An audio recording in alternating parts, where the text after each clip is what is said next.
I'm not getting anything from the chat. Hold on, I'll try restarting again.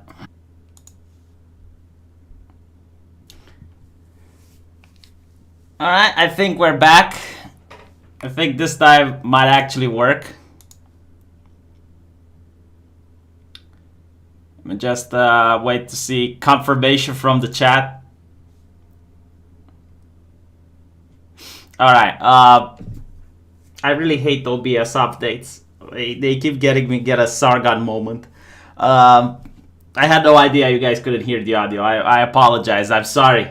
There's been technical difficulties, delays. At least it's not the wardrobe malfunction like this DSP. Like DSP's wardrobe malfunction was the best thing on streams. Let's wait a little bit for people to join, and then I can resume with my thesis on why pretty much every single American entertainment nowadays is being overtaken by Japan. It's really interesting when you look at it. People asked where Ethan Van Sciver is. I genuinely do not know if he covered this or not. We kind of cover different topics. I'm more into politics, he's more into comic books. Sometimes we intersect at the intersectionality place. But usually I don't keep up with comics. So I had a Patreon that showed me an article. And it's like, look, V, don't you think this is interesting? And I'm like, oh, holy shit. Why am I awake at this time? I'm actually preparing to change my sleeping schedule because tomorrow at this hour, I will be starting with Mythicist at their stream. So because they're Americans and they live on the dark side of the earth, I'll have to wake up at 6 a.m. in order to be with them. So making the practices. I will take some of Amak Unok's money right now. Okay. For those of you who wonder, like, what is the lolly on the screen? It's a new anime that, well, it's not new. I mean, it's at season 2 that I found out. And it's about a guy who died, got reincarnated into a little girl during World War I. And he is on the German side. And he is like a master strategist or some shit, and he's trying to get the Germans to win. And I think that's really interesting. Like, I haven't watched a full episode yet. After doing this stream, I'll probably watch a couple. But I do like the setting. I do like the thing. And here's the interesting part, right? Like, this is why I chose her. It's like, if you would see a comic book with this type of little girl, right? You're already intrigued. It's like, why is a little girl having this evil laugh and is wearing a World War I German uniform? Right? Like, you see this in a store and you would want to buy it because you want to learn more. But instead, what you get to see in American stores is things like this. Let me see if I can find an example.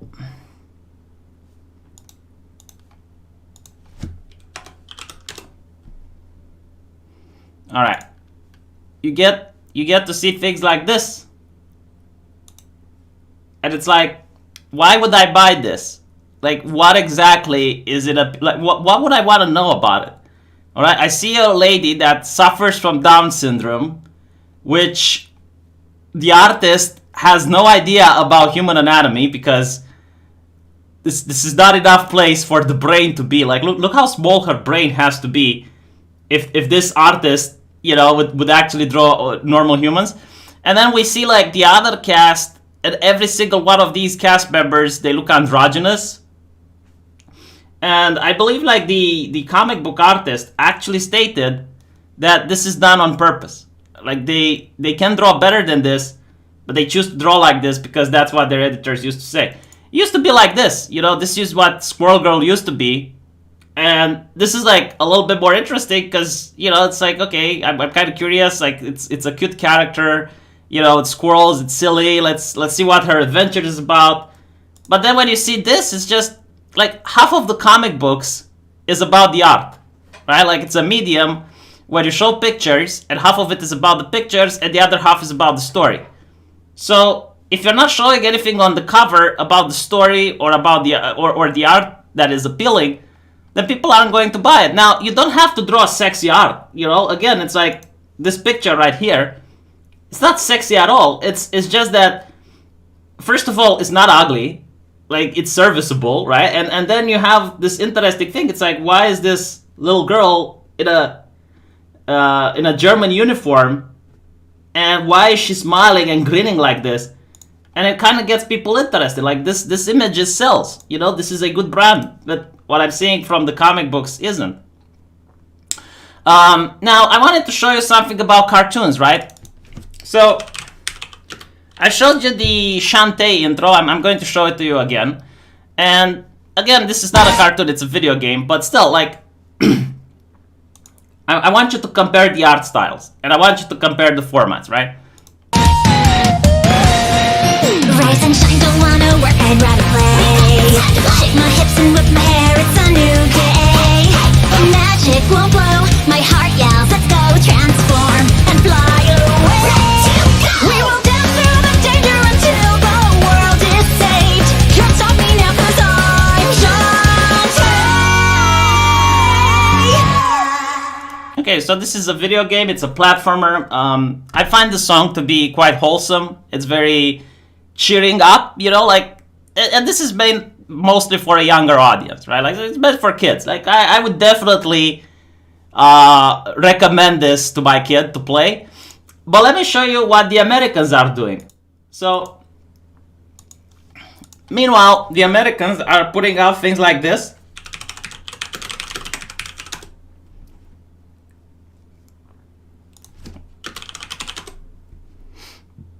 Thundercats, I believe it's Roar, right? It's not Thundercats Go anymore. All right, so this is from America. Hey there, everyone! My name's Lion-O, and I'm the star of a new show called Thundercats Roar. Wait, you don't know what a Thundercat is? Well, let's start small. I'm a Thundercat, and this is my magic slicing stick, Sword of Omens. Give me sight beyond sight. Okay, let's find where the actual intro is. You got this gentleman that has a man bun, which is the artist, and every time they do this, like, they take a franchise that used to be popular in order to get the audience that like the franchise, and then they reimagine it. They always, like, change the thing about the franchise. And the question is, like, why not just make something new? And the answer is because they want to take the viewers that used to like this and get them to watch it. And when the viewers who like this are watching it and they're like, well, this is not what I used to like. It's like, well, why are you complaining? It's for kids.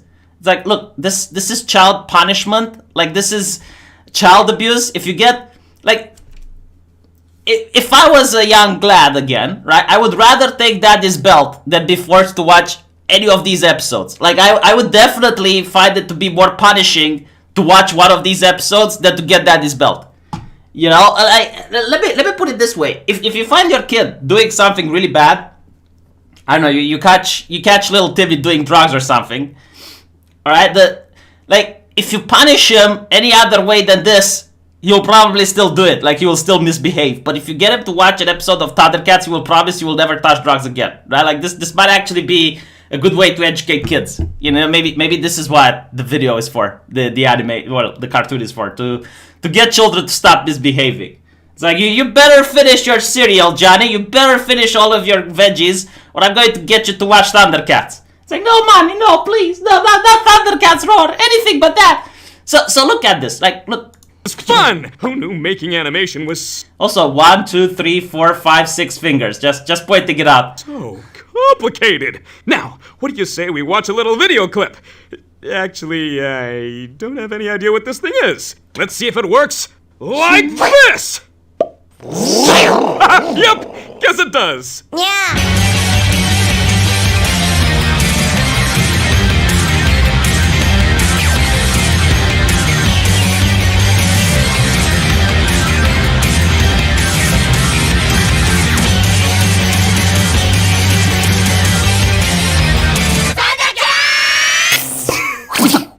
Okay, so notice the difference, right? First of all, the way the characters look. I mean, what on earth is this shit? Hold on, let me just manage to catch it where they were spurging out. Not here. And by the way, they even copied this. Like, apparently this was an art on Tumblr, which they just copied over. Let me just actually find the Tumblr art so you guys can see what I mean.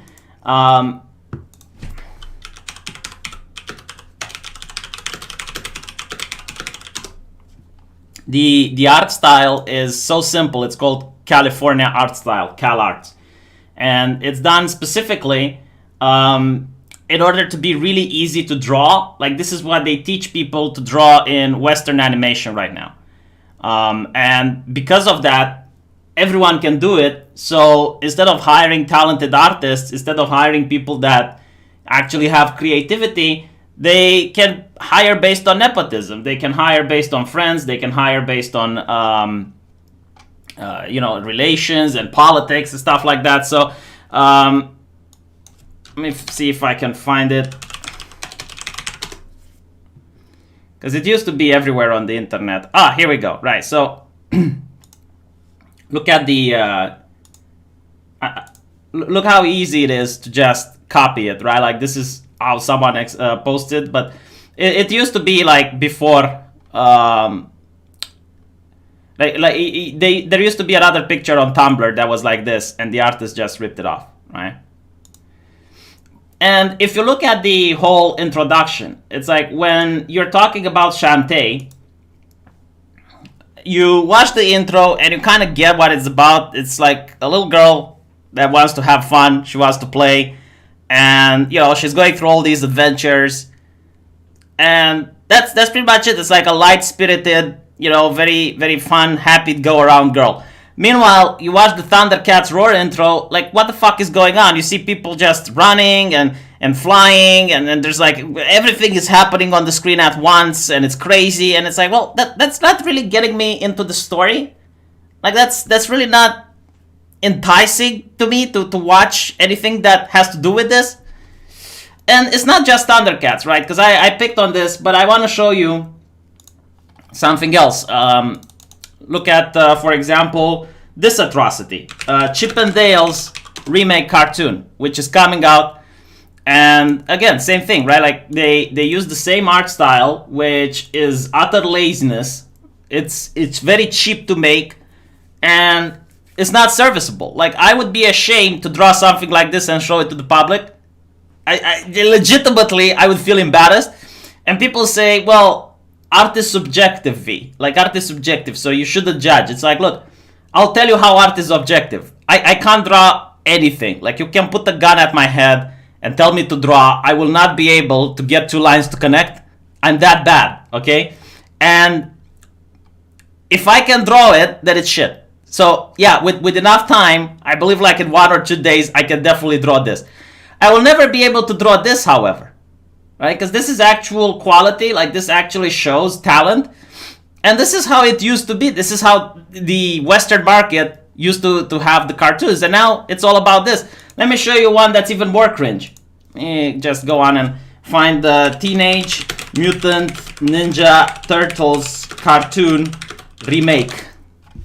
And you will not believe just how ridiculous it is.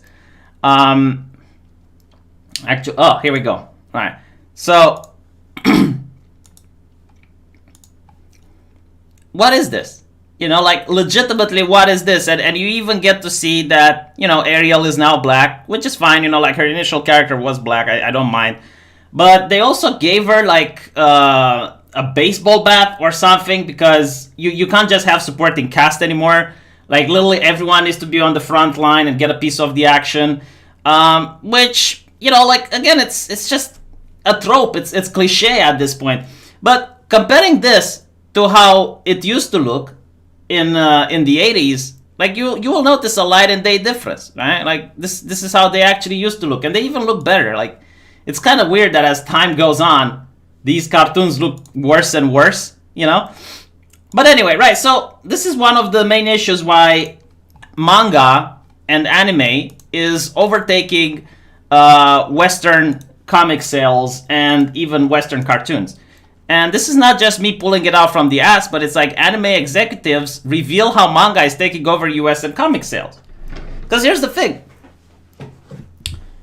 when you look at these mediums, there's two things that matter. Number one is the art, and the other thing that matters is the story. So we talked about the art, right? Like the art is going way down the shitter. It's just very lazy, easily to draw. That doesn't look really good, and definitely not as good as compared to manga and anime. And the number two is the story. And if you look at the people that work in the comic book industry in the West, or in the cartoon industry, they are completely hired based on politics. Right? They say diversity, but diversity is really a dog whistle for meaning a leftist space. So if you're not a left-leaning person, you can't work there. So if you want to work in the comic book industry, you have to lie, and you have to pretend that you are on board with any radical left ideology. So we're not talking like you need to be okay with what Obama has to say. No, you need to be okay with what Alexandria Ocasio-Cortez has to say. Even Bernie Sanders is a little bit too far right for these people. And I'm judging this based on going on Twitter and looking how the Marvel editors tweet. They look like CNN anchors. They have the same opinions on everything. And it's impossible to have this if you hire a group of people that are just there for the talent.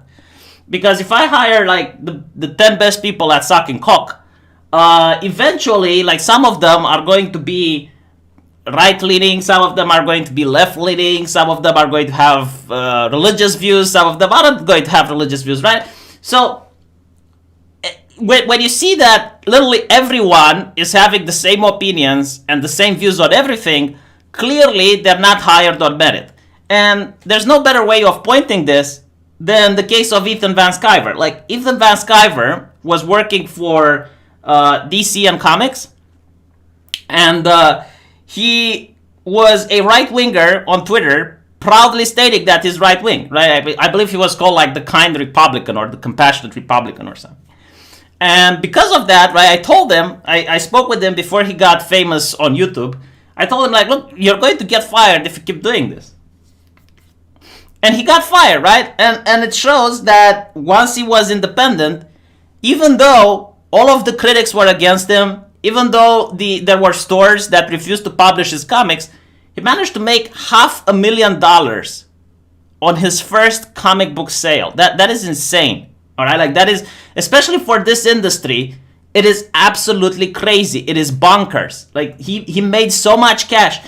And you need to think about it, like, this company, which is tanking DC Comics, fired the muscle. Like, they fired this guy, which by himself, with no one else, can make so much cash.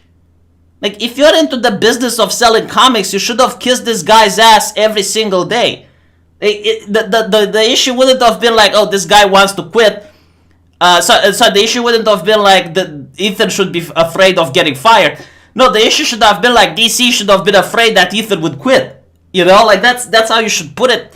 But that's the thing with diversity. It's a dog whistle for creating a leftist space, and they're already, by doing so, they half, or I'm not even going to say half because they're not. It's not like 50%. Like even the center leftists don't have a space. They just dramatically reduce the recruitment pool of talented people that they can hire from. So all of a sudden, you know, all of this talent that might actually give you good sales is now being pushed away because they're not the correct thinking. They're not the correct ideology. So they have to push them away in order to make room for like progressive leftists. And another issue with this is that the left is really censorious when it comes to art. Like, you can't just create whatever type of art you want. You have to have like some check boxes over there. Like, you can't just have 5 characters. No, like before even talking about the story, before even like going into the action, you need to make sure that you have a gay person, that you have like a person of color in your story, that you have this and that. Even though if it doesn't make sense or anything, you need to have them there. And then you need to make sure that your story doesn't offend anyone from the left. So all of a sudden you're really constrained, right? Meanwhile, as we talked about, like in Japan, you can make a story about a little girl that's fighting for the Germans in World War I. like, of course that's offensive. That is very offensive. Like there's a lot of people that are going to point out, it's like, wow, you have a murderous child. That's problematic. Blah blah blah. But they don't give a fuck. Like for them, it's like story first. If people like it, they buy it. If people don't like it, we're going to try something else. And that's good business. That's how you actually make a good business model. Trying to appeal to the market. You don't try to tell people what they should like. You tell people like, this is what we make. And if you like it, you buy it. There is this comic book artist who makes Wonder Woman right now, and she used to make Mrs. Marvel in the past. And she had the speech at TEDx Talks, and she had the speech at a university. And she explained how she creates stories for comic books, okay? And all the stories are basically the cookie cutter story. If she has like Spider-Man going around town and fighting crime, if Spider-Man sees someone robbing someone else, she doesn't get Spider-Man to stop the robbery. Before Spider-Man stops the robbery, he has to stay and think. And he needs to look at the power dynamics between the robber and the person getting robbed. I'm not even making this up. Like, this is insane, but this is actually how they write comics nowadays. So first Spider-Man has to look at the power dynamics, then he has to question if he can make a difference. And if the answer is yes to both, then he goes in. So for example, if Spider-Man sees a black person robbing a white guy, a rich white guy, he can actually say that he's not going to intervene because the black person is being marginalized and it's because society pushed him into this life of crime or something, right? I'm hyperbolic being here, but let me give you an example of what actually exists in a comic based around this. Like there was this comic that was brought to my attention, but usually I don't cover them, but just so you can understand how crazy the comic book world is. They created a new team of teenage superheroes, of young superheroes. I believe it's called the Guardians or something. I might be mistaken because I heard about this like 2 months ago, but anyway, it's like this team of new superheroes who are very into social justice, okay? Like they're radical leftists.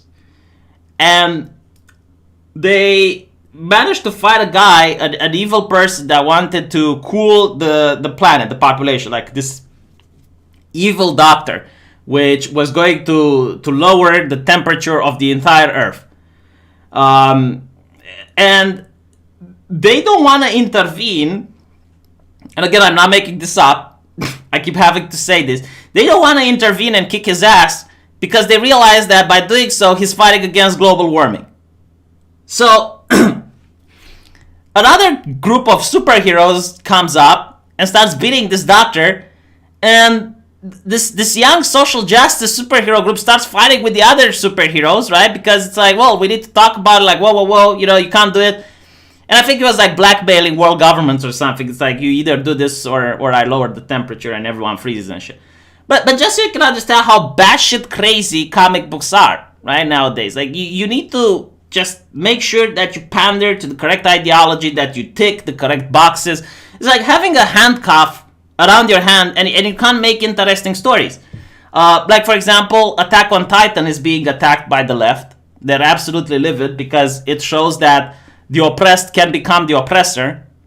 You have the Shield Hero anime being attacked by the left because it treats a false accusation of rape.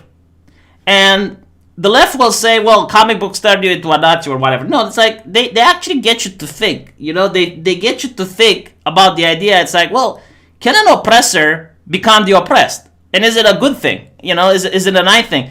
And if you don't do it in a preaching manner and you just show the story of someone who used to be the oppressor becoming the oppressed, you get to have these moral questions in your head that the left doesn't want people to have. And it's the same thing with the girl that lied about being raped, in the Shield Hero saga. It gets people to wonder, it's like, well, isn't this a possibility? And isn't it bad if it happens, right? And they don't want people to have these questions, to have these moral conundrums in their head. No, it's like, they want people to be told directly what is correct and what isn't correct. Like, usually they do it through monologues. Like, you're going to have superheroes that have a long monologue, which goes into a rant about social justice and stuff.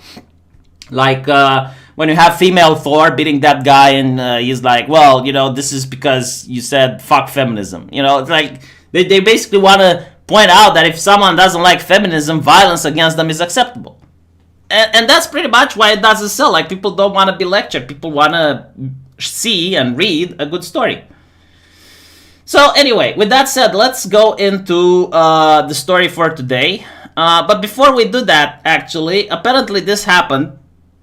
The happiest place on earth, brutal brawl breaks out between a family at Disneyland in shocking video which captures a man beating a group of women after one spits in his face.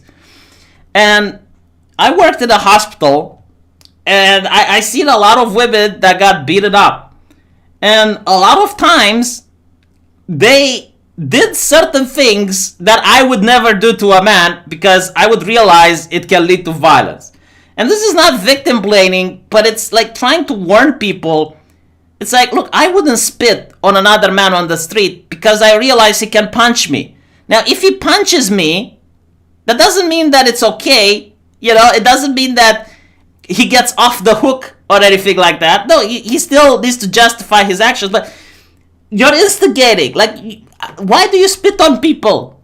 Of course, he's going to get to the police and have to explain why he punched her or anything like that. And according to the laws of the land, it could be justified or not. Like, for example, in Romania, it's called assault. Like, if you spit on someone, it's assault.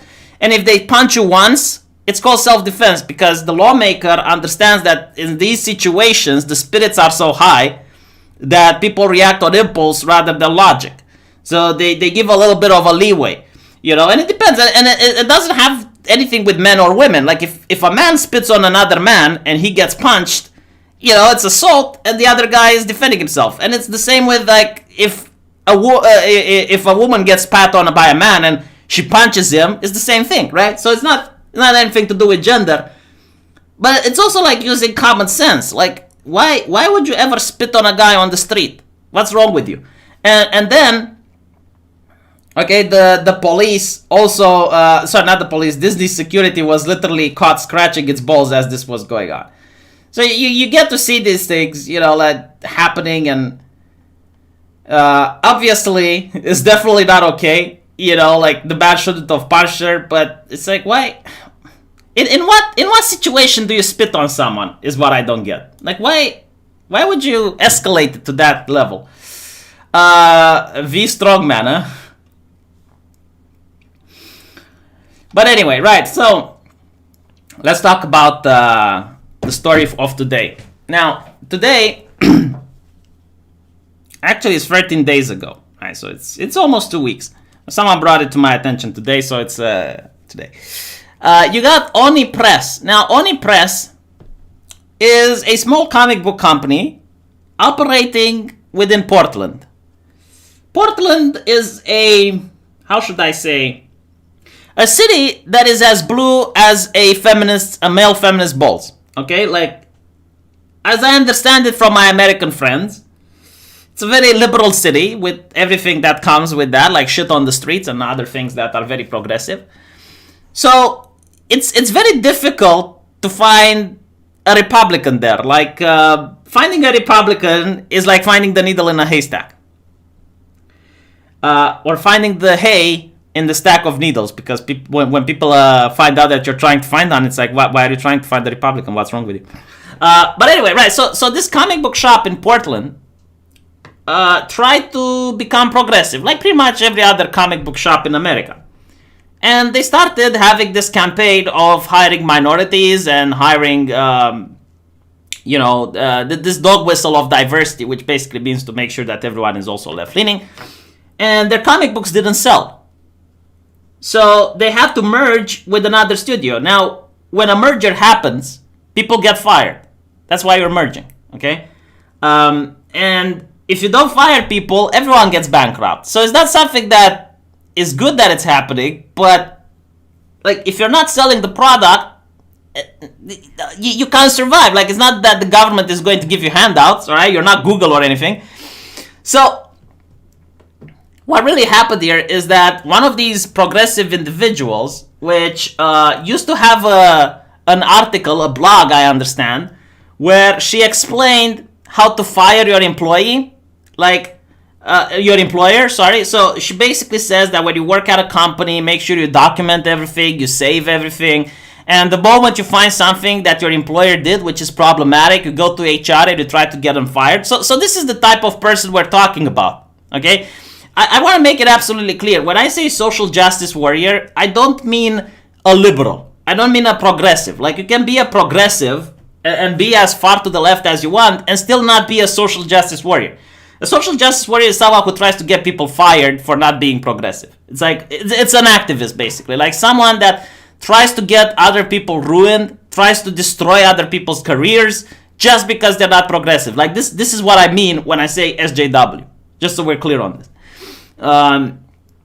So she gets fired, and she goes to the Daily Beast and writes an article. Now, people on Reddit are saying that they're genuinely shocked that the Daily Beast published this, running an article that says what it does, with the only two direct sources being two recently laid off or dismissed employees, is not exactly a holistic look at what a workplace is actually like.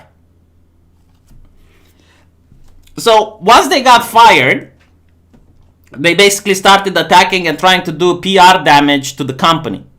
And they used their connections with the media in order to publish these slanderous articles on a company that fired them because they couldn't sell comic books, because this person actually got into conflict with one of their best artists and got the artist fired. Right? Like, just to give you some context of what we're going to discuss. It's absolutely insane. So, we got the Daily Beast article, and the Daily Beast is really far to the left. But anyway, only pressed inclusive comics, and then promised inclusive comics, then amid chaos, it shut out marginalized employees. So we're going by the definition that if you're a person of color or something like that, you should never get fired. Right? You're unfireable. It's not because the company has to fire other people along with you because it's losing money. No. Like, if you have the correct melanin, you should have immunity from getting fired. I genuinely wish I was a marginalized person in this society. You know, like, it seems all the cool kids are being marginalized. Like, I want to be marginalized as well. And then write articles on the Daily Beast. Because clearly marginalized is a dog whistle now. Like, actual marginalized people don't get to speak on the Daily Beast. Do you know who's marginalized? Homeless people. Homeless people are marginalized. Do you think a homeless person would ever write an article on the Daily Beast? Do you think a homeless person, even when injustice happens to them, they have the option to pursue legal recourse? Maybe if they're lucky, but, you know, just pointing out, like, the difference between actual marginalized people and who the left considers to be marginalized. But anyway, so even before a merger led to the firing of queer women and women of color, ex-employees describe a chaotic, at times hostile work environment at Oni Press. So, chaotic and hostile work environment is a code word for the company expecting you to perform. Like, just hiring you and expecting you to get results.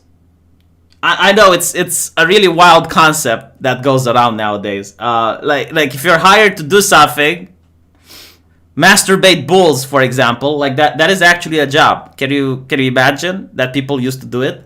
They still do it in my country now.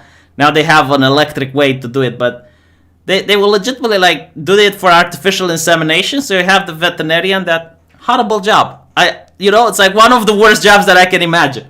But even when you did that, like, you had to actually produce. Like, if you are hired to do it and you wouldn't do it properly, like, you would get fired, right? Like, it's how every single job in the world works. If you don't do what you're hired for, you get fired. And because this lady, for example, wasn't performing and the bosses told her, it's like, well, can you please perform better? It's like a chaotic and hostile work environment. All right, so on May the 8th, editor and creators in the comic industry awoke to an announcement in the New York Times that Oni Press, publisher of Scott Pilgrim, among other beloved indie books, would be merging with Lion Forge, a publisher largely built by black creators and its parent company Polarity. So notice how, even though they merged with a company that has black creators, These people don't consider this to be diversity. They consider it to be anti-diversity. Because again, diversity is not about skin color. It's about making a progressive space. A space where only left-leaning people get to exist. And this person who got fired was very well connected with the progressive media, like the Daily Beast, which is probably why they hired her. They hired her because she has connections, and they thought, all right, this person is going to give us good PR. But instead it backfired because this person was creating a toxic environment in the company, and once she got fired, she's now attacking the company for trying to merge with another company that has mostly black people in it. Okay? It's just the absolute state of the left. You need to have a dictionary for their language in order to understand what's actually going on. But anyway, let's go back. At a time when... So, it was a kind of business maneuver that rarely makes headlines outside of the comic book industry. But inside the industry, layoffs from the mergers kicked up a stir that has yet to die down. Several of those jettisoned... I love it, jettisoned. It's like into space. It's like the 100. They floated them. Several of those jettisoned in the merger were queer women and women of color. Dum dum dum. Yeah, so again, like queer women and women of color should be unfireable. Like you should never ever. How dare you, sir? What can Brown do for you? Yeah, that's pretty much it. Typical women's. You're not allowed to make friends with the other girls. I'm the only girl in your life. Even your mother isn't allowed in the house most of the time. Jesus taught the godly. I genuinely do not want to know what girls you're dating. But anyway, so at a time when indie companies like Oni have publicly committed to inclusivity, the fallout from the merger has been particularly ugly and has provoked greater scrutiny of the Portland-based company's workplace practices.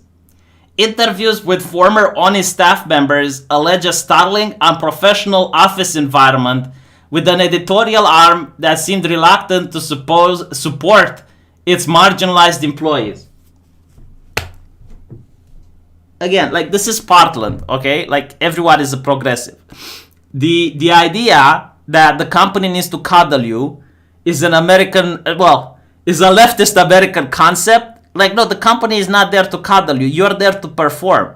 Like, trust me, you can be the most marginalized person in the world, but if you're producing and you're actually delivering, then the company will not fire you. In fact, the company will do anything it can in order to kiss your ass to keep you there because you're their moneymaker.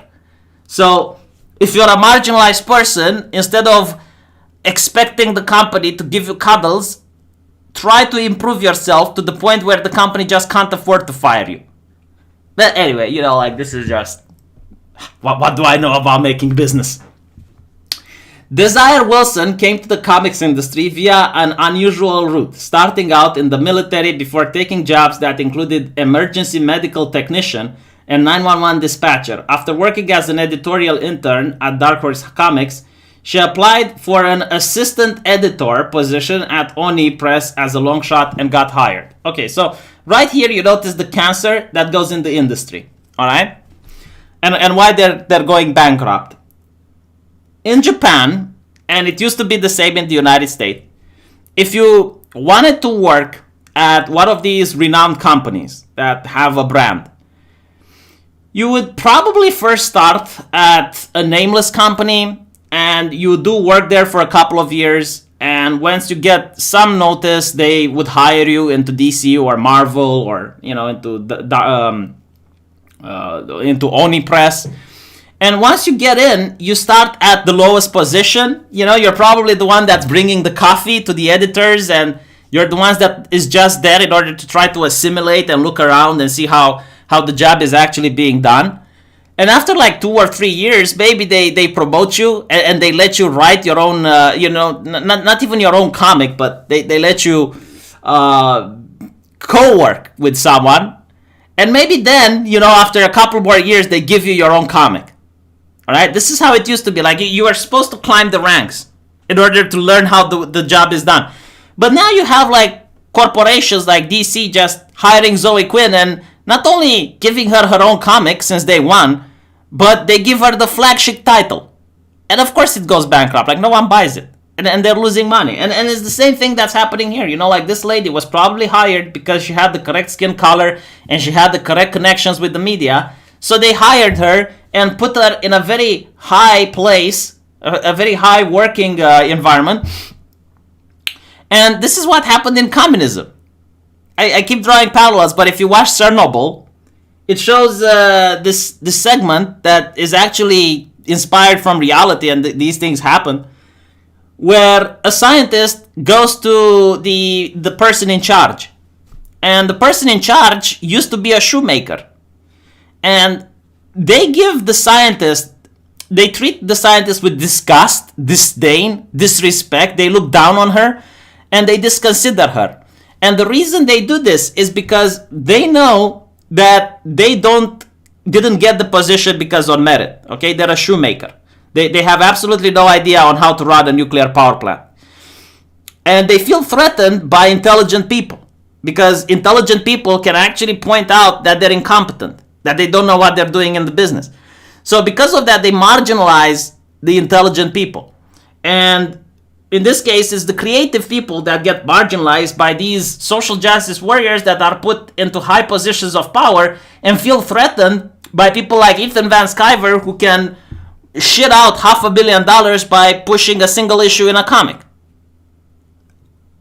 And it's not only that, it's also the fact that the ideology, like in communism, they disconsider the intelligentsia.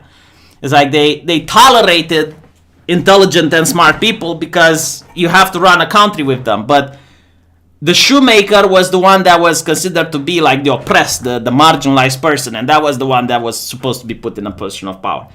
And here it's, the skin color. It's like, well, because she has the skin color, then clearly she's oppressed and marginalized. It's like, no person that's marginalized would ever land a high position in a company just by, skipping the ranks like that. Like a homeless person would never manage to become the editor or assistant editor in a comic book industry. No, because they're actually marginalized. So, Oni Press was in flux when Wilson came on board, with James Lucas Jones taking over as publisher and Ari Yarwood moving into the executive editor position. Yarwood declined to comment on the record for this piece, citing mental health.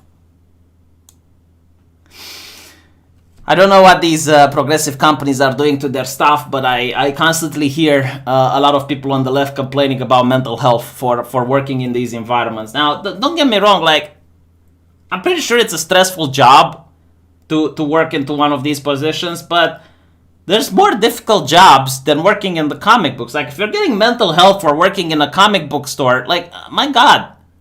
Like, I wouldn't want you to see you work as a riot police or something like that, or as a soldier under fire.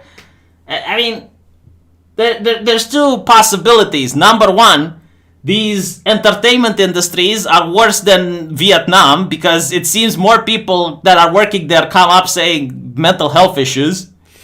Or number two, these people are so weak that working at a comic book industry that actually demands them to perform is getting them to have mental health. And it's probably understandable, because if you look at how this recent millennial, everyone is a winner, everyone is a champion, we need to kiss your ass attitude, is being pushed in schools, is being pushed in universities, when they finally have to do a proper job and to actually get results working at a private company, then it's a shock. It might be something that does give them mental health issues, which is probably why they want socialism. Because in socialism, you don't have to get results. In socialism, it's like, well, it's not your mom's company. It doesn't matter if it doesn't sell.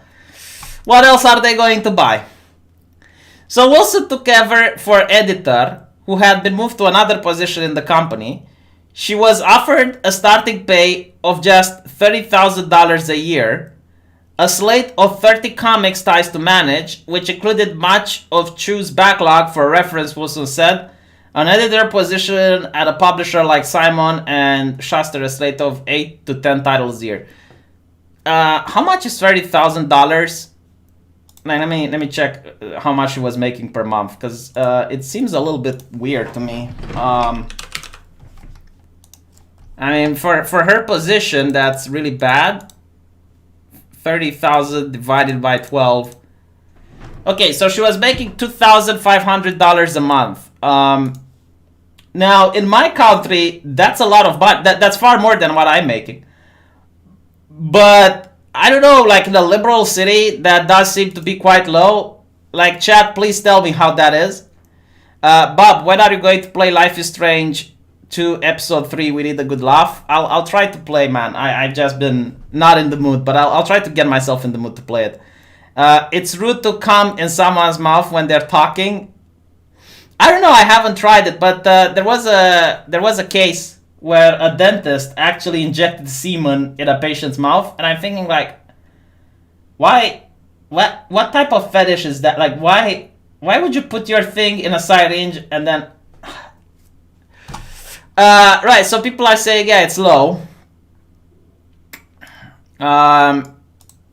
So yeah, I mean, it seems that she was hired for quite low pay, and she was given a lot of work. So I guess, like, yeah, you can look at this and you can say that she's being abused or something, and this is why she's getting like big mental health issues. But this is a dying company. Like, the company wasn't doing well, and this is what leftists don't understand. Like, they look at the capitalist pigs, I guess, like the bosses of the corporation, and they constantly say it's like, well, they're greedy and they don't pay the employer. And it's like, but what if they don't make money? Like, they can't print money to hand it to you. They want to have a business. There were few systems in place of any kind at Tony. The office was chronically understaffed, with heavy turnover and massive workloads falling on the remaining editorial and marketing employees. There was no HR department when she joined, and no onboarding in order to get trained. Okay, this is something really important to know. The HR department are what social justice activists use in order to infest a company and to cause tyranny in a company. The HR department is basically like, and we're going to see like this lady actually in the end using the HR department to getting a very talented artist fired. Like, they will go to the HR department and complain about, you know, microaggressions and shit like that, and try to get people fired, so that the people that get hired, if they have any different politics than the left, they shut up and they lie about it, or they're actual leftists. And this is how they infest and bring the cancer into a corporation, through the use of the HR department. So this person was really upset, because it's like, how can I co-opt this company to my agenda if they have no HR department? That was a problem for them, you know? And if you have a small company, like if you're just this independent comic book company, why the fuck would you need an HR department for? Seriously, it's like, you know, it reminds me when I had the World of Warcraft guild. Now, a World of Warcraft guild, I know it sounds like a bad comparison, but it's close enough to having a business, right? I used to have the, I believe it was like in the top 10 best guilds on Europe, within Burning Crusade, which was quite difficult to achieve.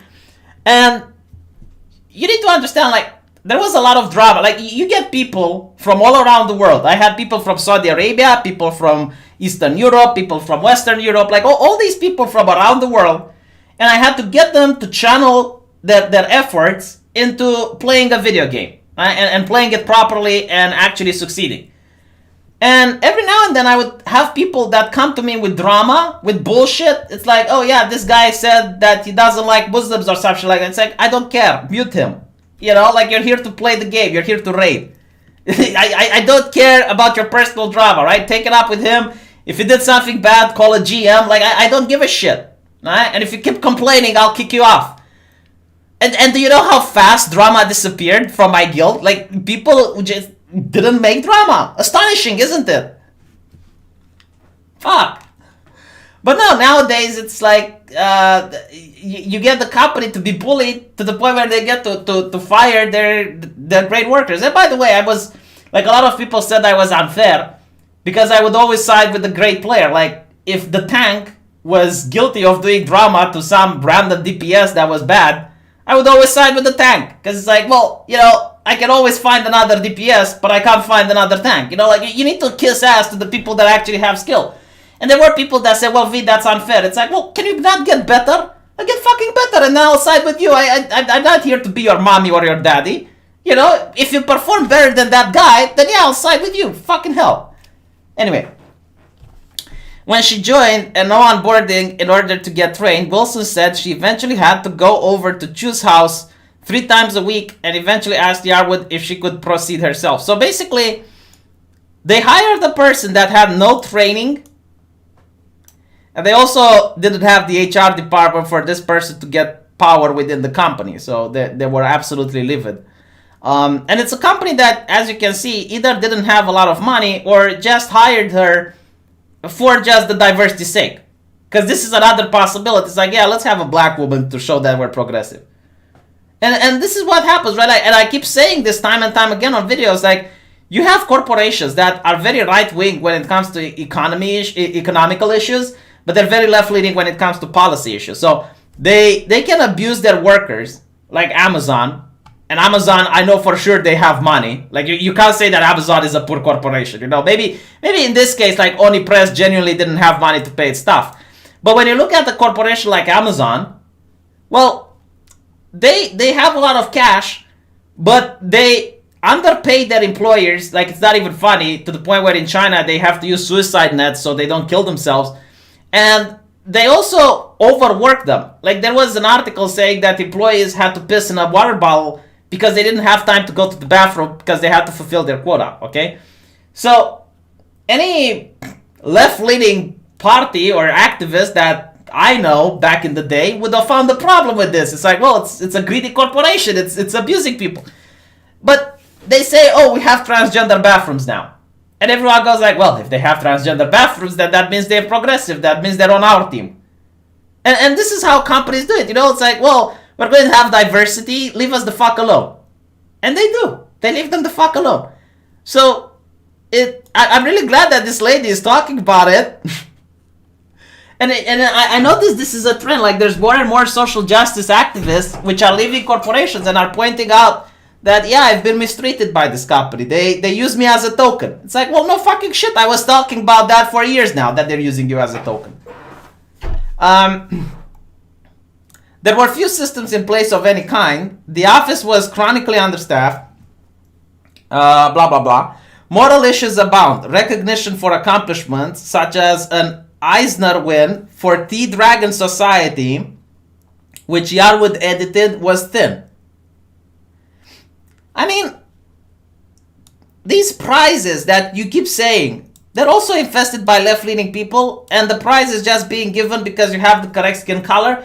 I remember the controversy surrounding the Hugo Awards, which exposed how prizes are being given. Like, in the Hugo Awards, they're an award base for sci-fi books, right? So, George R.R. Martin, which is one of the most famous people around the world, never got the Hugo Award, alright? Like, let that sink in. And there were, like, some people that got upset that they only give awards to, like, sad social justice stories. And they said, like, well, only stories that make puppies sad are the ones that are winning. So they created this group called the Sad Puppies. And they got into the voting awards, and they started voting based on people who actually made good stories. And for once, in 1,000 years, there were people with actually good books that were winning the awards. And you had black people, white people, like, it was actually diverse, you know, but there were right-wingers who were getting awards. And because of that, the SJWs became livid, because there were a lot of hacks that were supposed to get the award and they didn't. So they made sure that this will never happen again, that you can't have, like, random people voting anymore. And that's not with just the Hugo Awards, it's with every single type of awards. Like, look at the Oscars, you know, like, you can't make the controversy Oscars so white and then expect people to think that nothing has changed, that you're not just giving awards for pandering. And yeah, I don't give a shit that you had an Eisner win. Tell me how many comics he managed to sell. Like, if he manages to sell a lot of comics, then I guarantee to you they would have treated him differently. Meanwhile, you can have 100,000 prizes, and you can literally be, the star of the New York Times. But if you're not selling comics, they don't give a shit. Because these prizes need to translate into sales and people to make money. Jesus.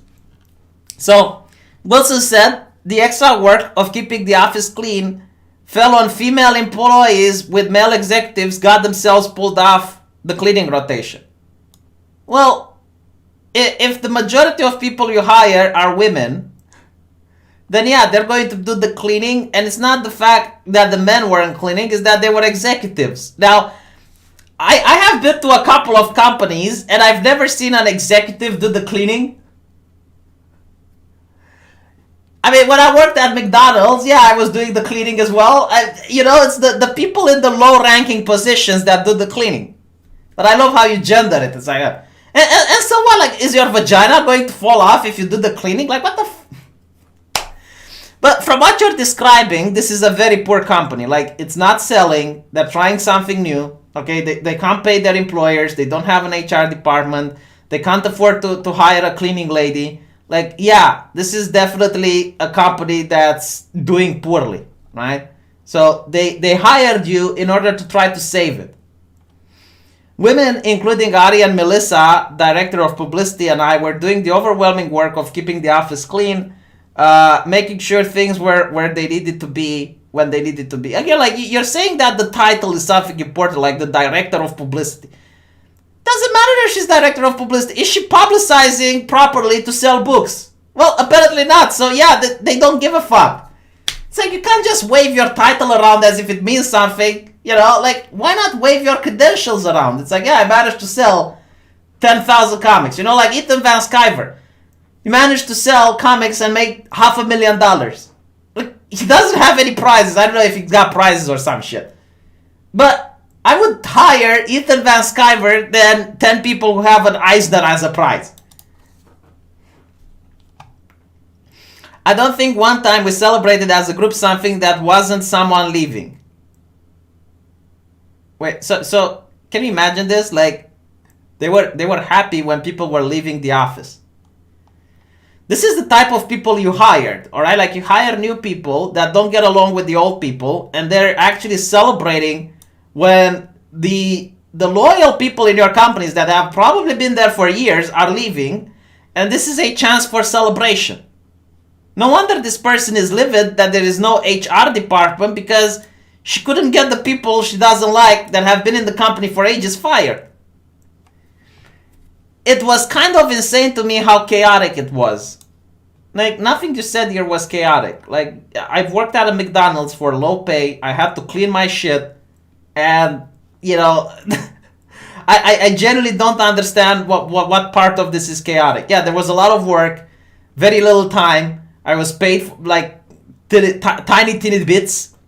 And I had to also clean. My dick didn't fall off, by the way. I guess I should have been a woman. It's like, I'm a woman, they're making me clean. Fucking clean your shit. Yeah, the executives weren't cleaning. Such as an Eisner, blah, blah, blah. It was kind of insane to me how chaotic it was. When she came on board in October, the company didn't even have an official website. There was no system in place. Nothing was archived.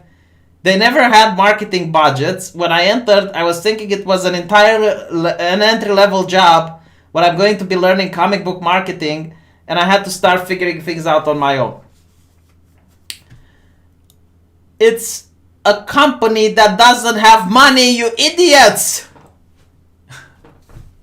And you're whining that it's not like Marvel, which also doesn't have money, but it's getting money from the mouse. Haha.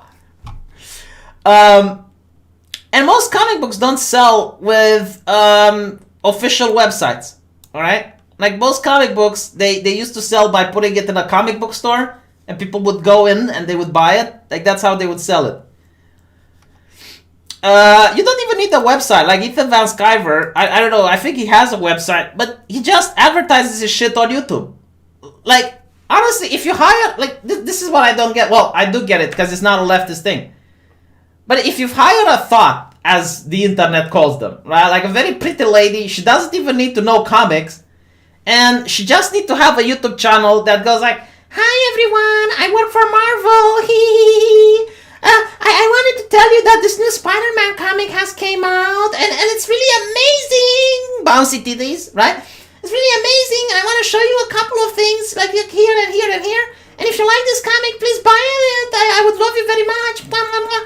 If you do that, like if you do that shit, you will sell comics like there's no tomorrow. Alright? You just need to find the perfect actress that you put her on camera and she does this, and you're going to have people buying and lapping up those comics like there's no tomorrow. Like, look, you can't tell me that people don't want to buy comics when they're purchasing bathwater from a gamer girl for $30. $30, they spend $30 a jar to purchase that shit. Like, they can sell literally everything. Do you understand that they can sell ice to Eskimos? They, like, if they farted on that ice, Eskimo people will buy it. It's insane. Like, everything that makes sense from a business point of view, the left is like, let's do the opposite. I swear to God, they have people hired to figure out what makes a good business, and they're just doing the opposite in order to subvert the expectations of the customer. I went into a little rant, but it's so true. It's so fucking true. No, I won't sell Romanian water. I would sell like grave dirt, Romanian grave dirt. Here that's a cop's salary city costs 1.4 thousand minimum. Well, she's getting $2,500, so. Love your content, V. Never stop being hashtag best gypsy. I'm not a gypsy.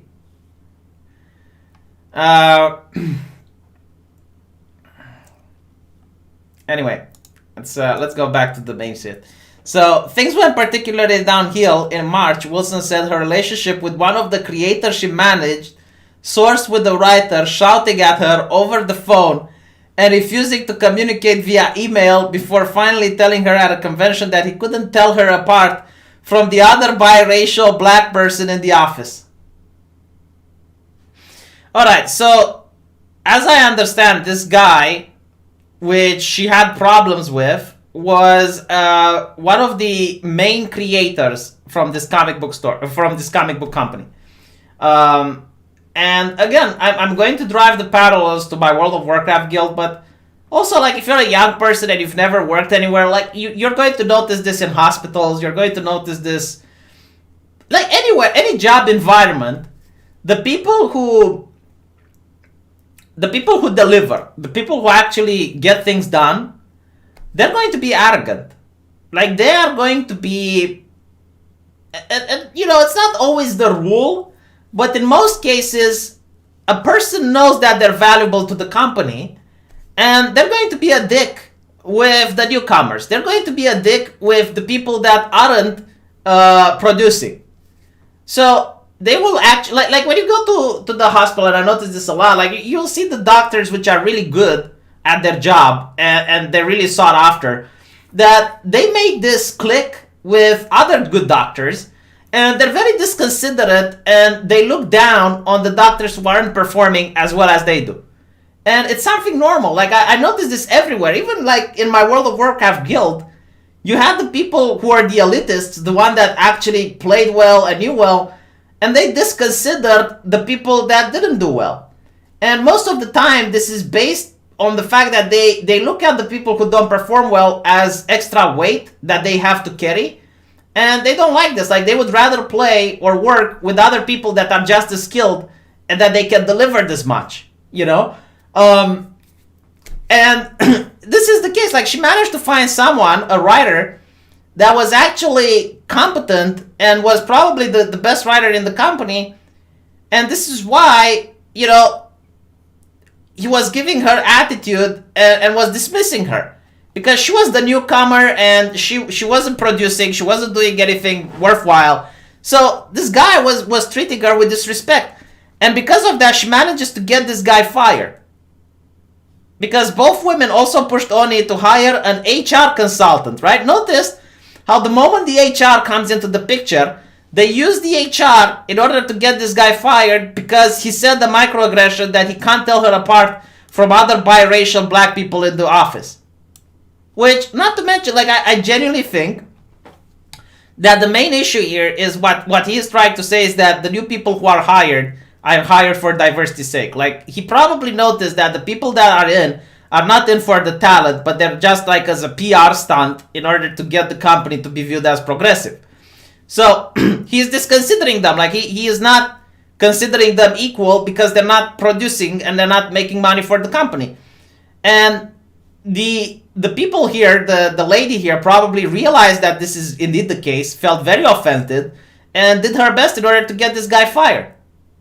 So Wilson said that the company sat on the complaint for over a year when trying to address the issue with publisher James Jones. Yeah, I've heard about him. He is actually a renowned name. She said he avoided taking action, insisting that the creator had just been joking and didn't mean it. And yeah, I mean, he was joking. He was like, what the fuck do you want? Like, do you know who I am? You know, it's that type of thing. And here's the thing. Like, every company is going to have one of these people that are really arrogant, and if you're their boss, like the manager in a hospital, you have to please that arrogant dick doctor, you know, and you're going to be with him much more lenient than you are with other doctors, within reason, of course, like that, you know. But if he wants an air conditioning to his room or a new laptop, you're probably going to give it, while you're going to tell another doctor that you don't have money so he can fuck off, you know. Because you want to keep talent, you want to keep the people that are giving you money to your business.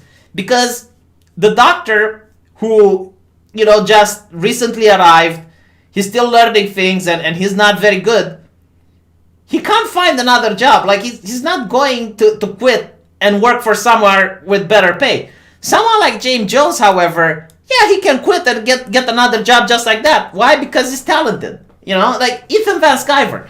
You know, Ethan Van Sciver gets fired, he starts his own business, makes $500,000. Do you see the difference? Meanwhile, this lady gets fired, then she bitches on the Daily Beast that she got fired, or whines, or whatever. You know, like this. Like she doesn't have the same future like James Jones, which is why James Jones doesn't give a fuck. So in the aftermath of these events, Wilson said she felt ostracized from the office.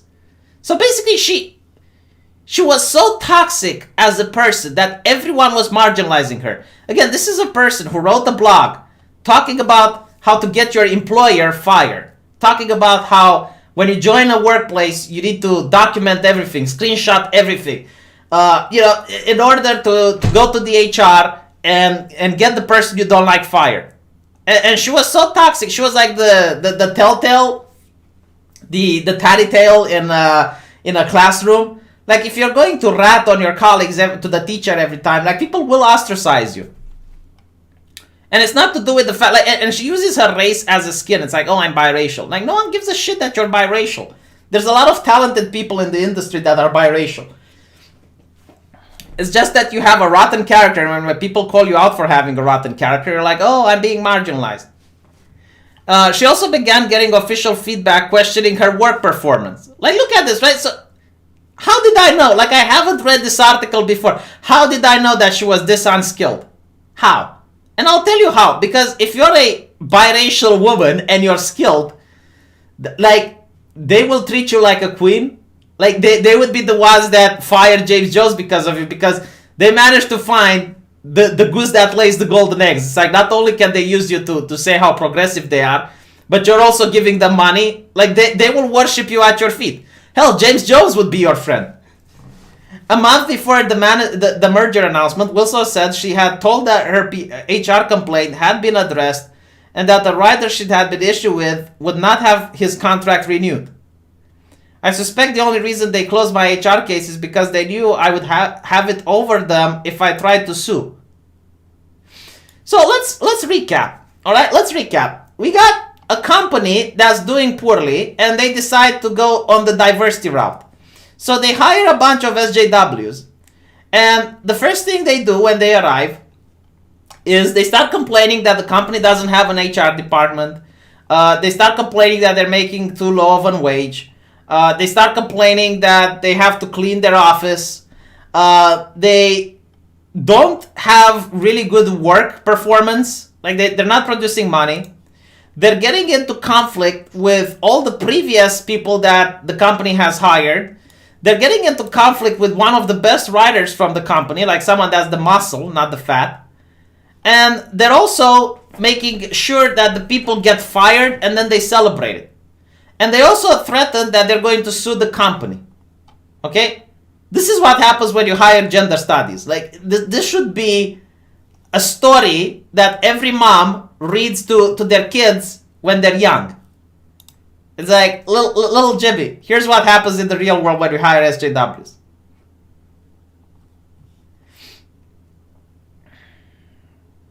Anyway, we do not comment on personal matters as we are legally and ethnically bound by an obligation of privacy. We can confirm as a result of the recent merger we eliminated several positions, blah, blah, blah. But anyway, like, I'll end it here because the article goes a little bit longer. But what I wanted you to say is that, so this person was incredibly toxic, okay? Like, I mentioned like what she was doing. She was threatening to sue the company. She managed to get people fired. She wasn't producing. She was complaining. And when she got fired, when she got sacked, and she didn't get necessarily sacked because they didn't like her. She got sacked because she was, like, the company was hemorrhaging. Like, they weren't doing money, so they had to merge. And when she gets sacked, she goes to the Daily Beast and writes this slanderous article further attacking the company that gave her a job. And I don't get, like, these people, they're such idiots. I don't know how else to explain. It's like, you managed to land a job that is very difficult to land. Like, you managed to get in a very high position of making comics. And let's be honest, like, making comics is not that hard, all right? Like, it's not the hardest job in the world. And you managed to get it through sheer luck. Like, you managed to get it because you had the connections and you knew the correct people, so they hired you. Instead of learning more about comics, instead of shutting the fuck up and going on Google and learning about comics, because she's complaining that the company isn't training her. Like, the year is 2019. You can Google, you can go on YouTube, you can learn it yourself. Like, you don't need to be handheld, okay? You learn how to do it, and you got an opportunity, and you can actually flourish as a person if you just focus on that. But no, instead they bring their politics there, they try to ruin it for everyone, and then they're the ones whining. Like, this level of entitlement. I see it with Anita Sarkeesian as well. Like, Anita Sarkeesian was on the top. Like, every single newspaper, every single place that was, appealing to the mainstream media would call her the world-renowned, video game critic or something like that. Like, everyone was, like, saying that she's the top shit.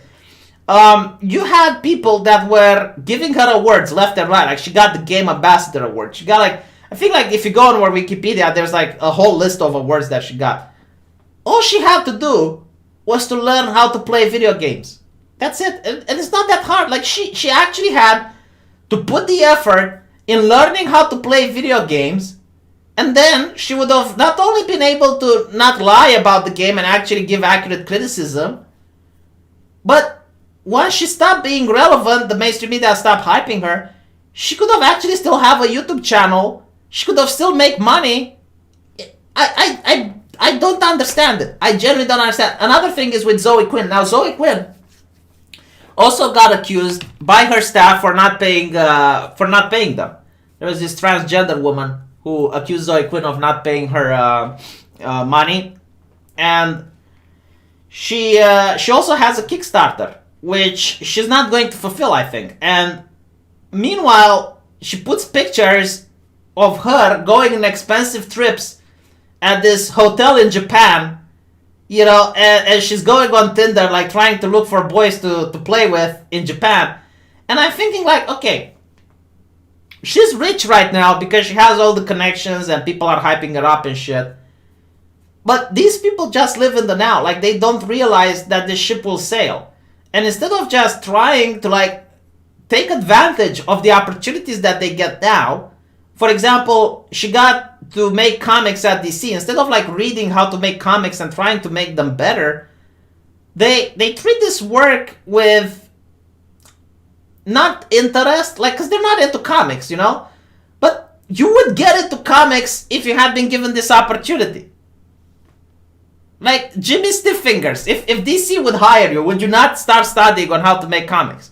Would you not try to make sure that you're producing good quality work so that they keep you hired and maybe you can advance? You know, it just makes no sense.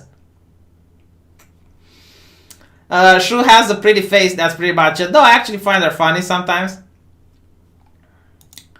But anyway, the rumbling of a merger began while the official announcement, they said, a company founded in 2011 by two black men.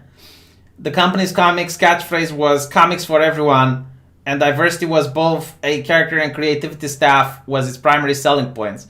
When the merger was announced, it came news that Oni's James Jones would be taking over as president and publisher of the new company, with Oni editorial team, creative and business operations, blah, blah, blah. Reporting by comics industry website, The Beat,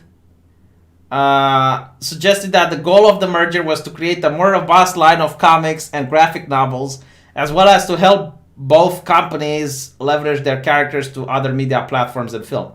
So, first of all, I really hate this idea like comics for everyone.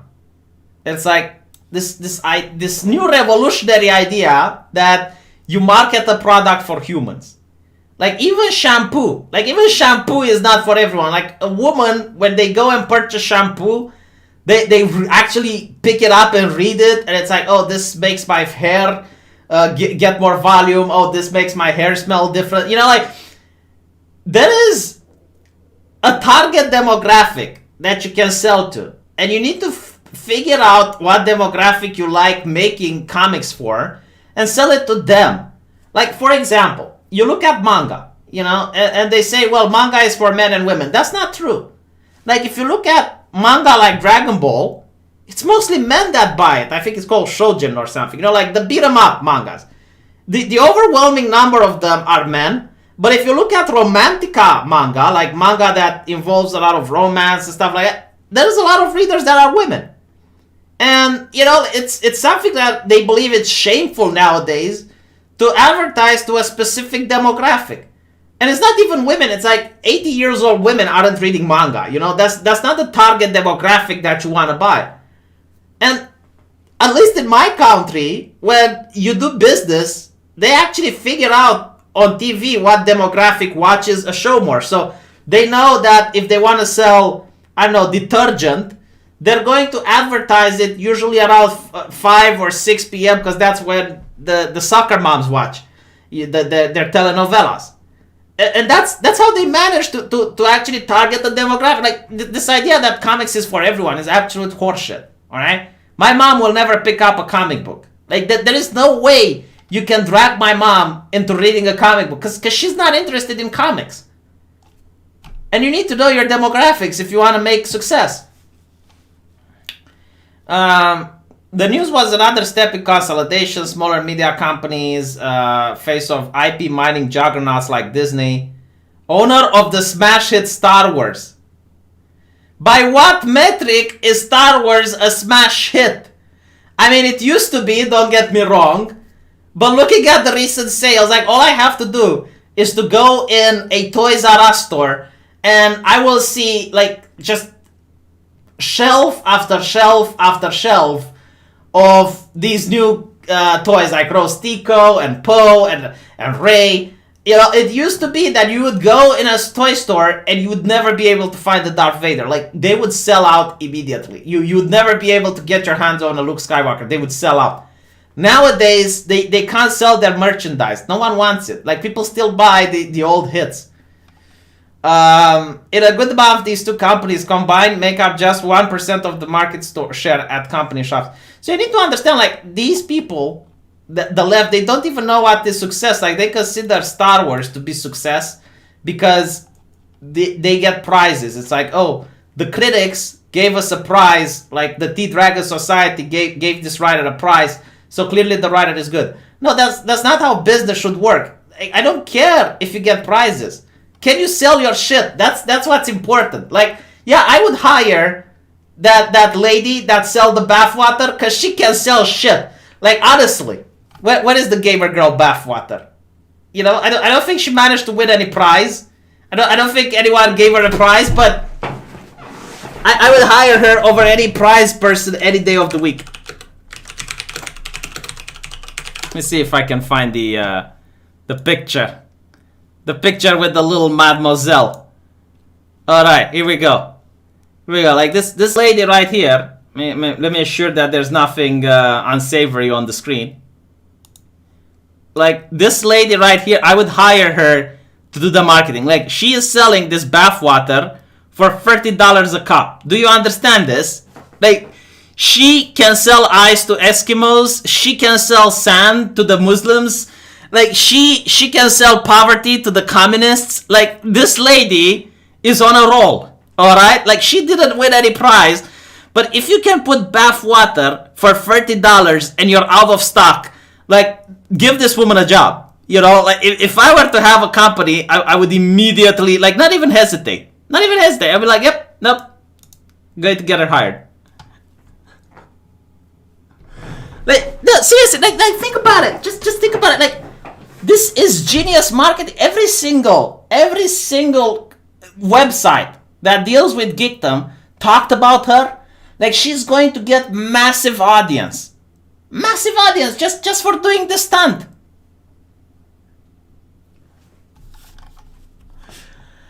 Oh my god! Not to mention that there's insults defending her now. Like, someone made the calculations. Someone on 4chan made the calculations, and they pointed out how the bathtub that she's having, like, they managed to find out the model, and they calculated how much water is in that bathtub. So if she managed to, like, fill all those jars with the water, she made around $30,000 just from one bathtub. It's fucking insane. Like, you just, you know, like, assuming she actually sold all of it.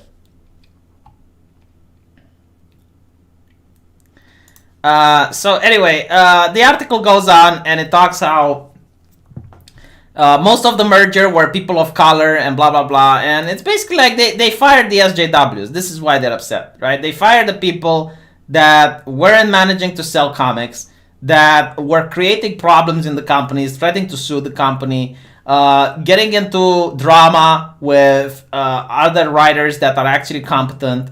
And it turns out that the majority of them were people of color and stuff. Wow, who would have thought? And then they go on and they say how this person was very valuable to the company because she gave an interview into the New York Times, and the New York Times was promoting her comic. And it's like, lady, no one cares. Like, really, no one cares. Like, the people who read the New York Times aren't your audience. The people who read the New York Times, they don't buy comics. And this is what they don't understand. They think that just because something is on a popular website like the New York Times is going to sell. No, like, you would sell more comics if you managed to go on, I don't know, Ethan Van Sciver's channel or somewhere where people who actually care about comics gather than you would by selling it on the New York Times. Because the New York Times, yeah, they got more audience than Ethan Van Sciver, that's for sure. But it's not your target audience. And this is what they don't understand. Like, the left has completely divorced from reality when it comes to the concept of a target audience. They want to sell to human. It's like, no, that's not how marketing works. You can, if you have a product that pleases everyone, then it will please no one. It's just the same. You know, like, for example, women who are into romantica, right? They will like things like Twilight, and they will like things like 50 Shades of Grey. And if you make that, men won't like it. Like, there might be an overlap, and there are graphs, which I don't have at handy, but they actually show, like, for example, when it comes to horror movies, the number of people who watch horror movies are predominantly men, and there are some women who do.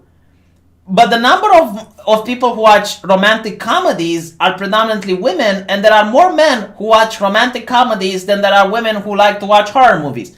Like, this is very interesting, right?